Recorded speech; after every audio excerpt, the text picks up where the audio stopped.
You like nature, right? Look at the plants and the trees. You like them. Me too. I think they're neato. And I know that you're smart. You got a big noggin. You're tight-minded. And I know that because we wouldn't have found each other if we weren't of the same accord. And let me tell you, you're noticing patterns in nature. You're seeing them. I'm seeing them too. One of the most significant ones that I notice is that there are no 90-degree angles in nature. You look at a tree or a bush or rocks, sand, anything, it's hard to find a real tight 90-degree angle. That's a distinctly synthetically created human shape. And I think that there's other patterns in nature, and one of them that I wanted to talk about, I had to write the name down, and it's Tachigali versicolor, which is a tree native to Colombia and Costa Rica, Ecuador. And the reason it's significant is it belongs to a class of trees that are called monocarpic. There are several plants and trees that are monocarpic. This tree, however, is significant for several reasons. Monocarpic, I learned, is a life cycle of a plant that bears fruit or a flower one time and then dies. It's got a one-time life cycle, almost like a human. Already patterns, we're unlocking them. And the reason that this tree is significant is it's one of the largest trees in the forest, and it has these really unique kind of bladed root base that kind of stick out, and they're so big they have like a rich thick canopy like it's butter over the top of the forest, rich thick canopy like frosting. But it's true, the canopy is so dense that it actually provides a tremendous amount of shade. And what happens is, after a certain period of time, there's no set annual measurement because scientists still aren't totally sure. It happens at different time based on different resources. It's not really a chronologically timeable event. But at the right time, these trees will have these unique flowers that will then dry out. And when the flowers dry, they leave a seed that's attached to a single kind of wing that gets blown away. And out of those seeds, the ones that land obviously are going to, maybe 5% are going to germinate. No, it's more than that. 30% are probably going to germinate. But the thing that's unique is after those seeds are dispersed, the tree, almost dies immediately. And your perspective on that and how you feel about that, I think can shape your perspective about life a little bit. And I think that it's an interesting analogy for the paradox of freedom, because once the tree dies, it then creates a gap in the canopy. Remember the rich, thick canopy? It creates a gap. And now those seedlings that have germinated for the first time have the opportunity to receive sunlight, and then they can grow. And I think there's several interesting things about this cycle. The first is that most trees don't even have a flying capability. They rely on other biological teammates to eat their fruit or move their seeds or move their pollen around. This tree, of course, has the benefit of that. There's parrots and beetles and whatnot, but it creates its own, like, almost little helicopter that flies away into freedom almost. It flies away from where the tree is rooted and based, independently, not relying on anything else. It's not taken away. It flies away of its own production. And then once it leaves, this big, strong tree dies. And it's not because all of a sudden it's allocated its resources poorly. That's not it. It's not a resource issue. What scientists have explained on the websites that I read were that it's dying to, again, create that canopy, that gap of canopy, so sunlight can come and then the next generation can begin to grow. And it's so interesting that there's these contrasts of, like, it's really big and strong and tall, but then it dies really rapidly. And then the idea that, like, this thing has this incredible amount of freedom to fly away, but it's kind of capped by the idea that you only get one. It only flowers one time, remember, then it dies. It doesn't get an annual spring. It doesn't flower a bunch of times. It gets one. And it makes me think about several areas in my life experience where I have seen that like freedom is like not just putting freedom to the max. Like freedom not only has a cost, but there's a balance between freedom and restraint that allows freedom to exist. And I'll even break it down simpler for you. Food, for example. If you allow yourself to eat whatever you want, that seems like ultimate freedom. And you can do that for a while. But eventually, you will find yourself trapped by your own freedom. Your own freedom has led you into shackles. And I'll tell you, I used to be 300 pounds. I used to be so fucking fat. I wasn't able to fit in the movie theater seats when movie theaters still existed. I wasn't able to go to a restaurant because God forbid they have a booth or a little stool like this. Like, I thought I didn't I didn't get access to the foods that I wanted when I was a child. You know, my parents had told me, no, that's not good for you. No, you can't have that. I was already Mormon growing up. So like you can imagine the levels of restriction were extreme. And so I finally get out on my own, get a little bit of money. I'm in college, whatever. And I start buying all the now the only thing that restrains me is economics. And this was, you know, a disaster world. I'm old, so I'm existing when candy bars were still legitimately 79 cents, 3 for $1.25.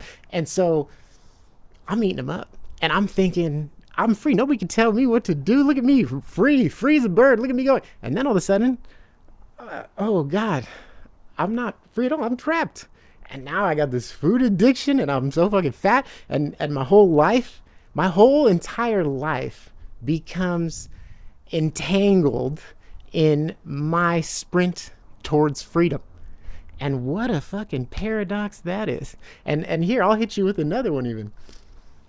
You might think that freedom, I want to be free to have as much sex, as much romance, as much as I want. I want to be free to have it all, do it all. I don't want to be shackled. I want to have it free. And you might then be with someone and then you see somebody else that's mighty attractive to you. And you think, I don't like this at all. I'm not free to go be with that person. I'm stuck in this relationship. This isn't freedom. I want freedom. And then you leave and you go do that. And then you'll see another person that you're interested in. And the interesting thing is that freedom has like a cap.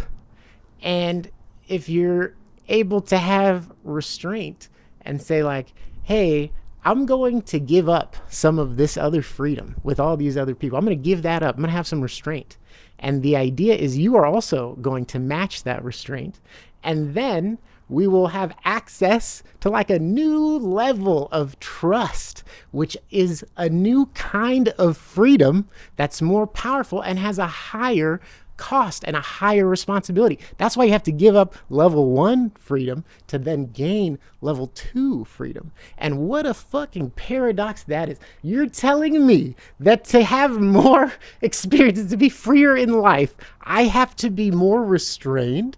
And like, yes, it's true. I can tell you, like, the distance between having a casual relationship and having a serious marriage is significant, and the levels of freedom are significant, but they differ and have different costs. Like if you're a single person, you could pretty much go out and do whatever you want, and that's okay. But if you're a married person or you have a family or you're in a relationship, you're now free to access all these other things. It's way more fun to go get a massage or to go out to dinner or to go to Disneyland, or you have now access to these other experiences. Even though the single person, they're free as a bird. But I can tell you, going to an amusement park with somebody that you match with on Tinder, you know, maybe a couple months, versus going to that same amusement park with your best fucking friend that you've known, and you're like, what the fuck?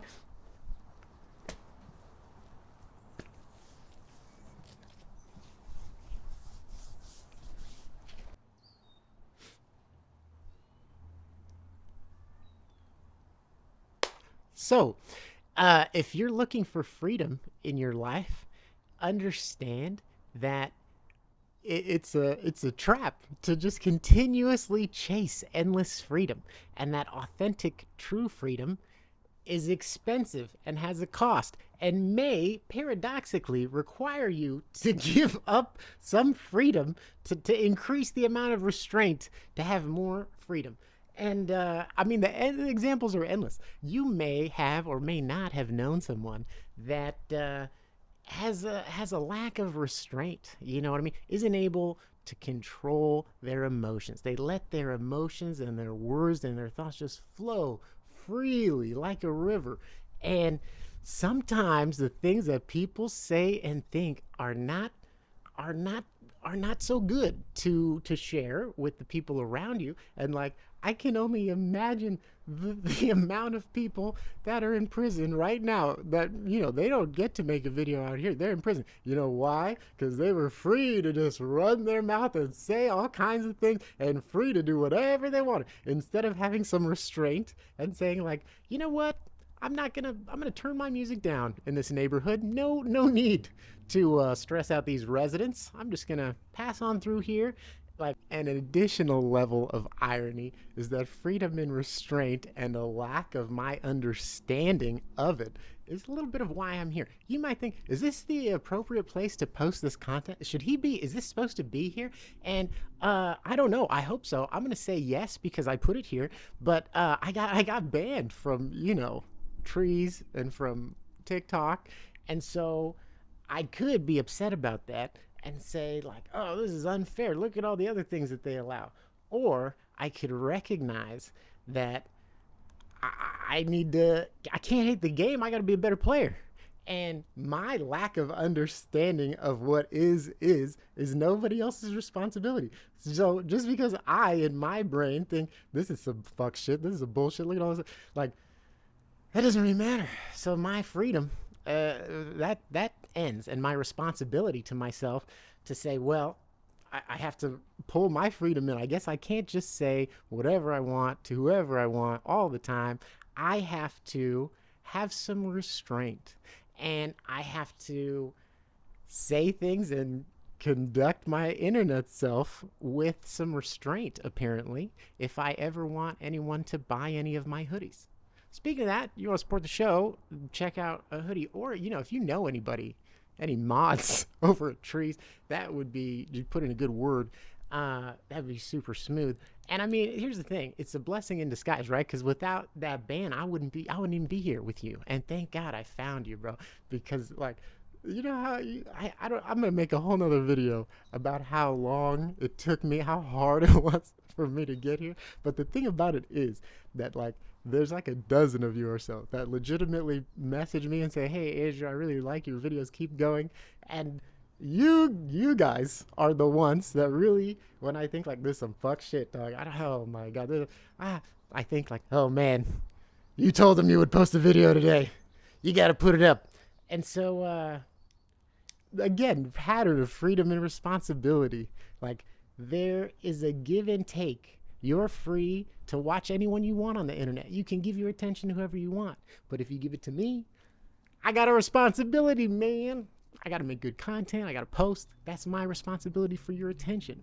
So, oh God, I'll tell you what, my lamotrigine prescription ran out. So I'm just bipolar and woo, just riding that bipolar train. Choo choo. All right. Thanks so much, team. Appreciate you.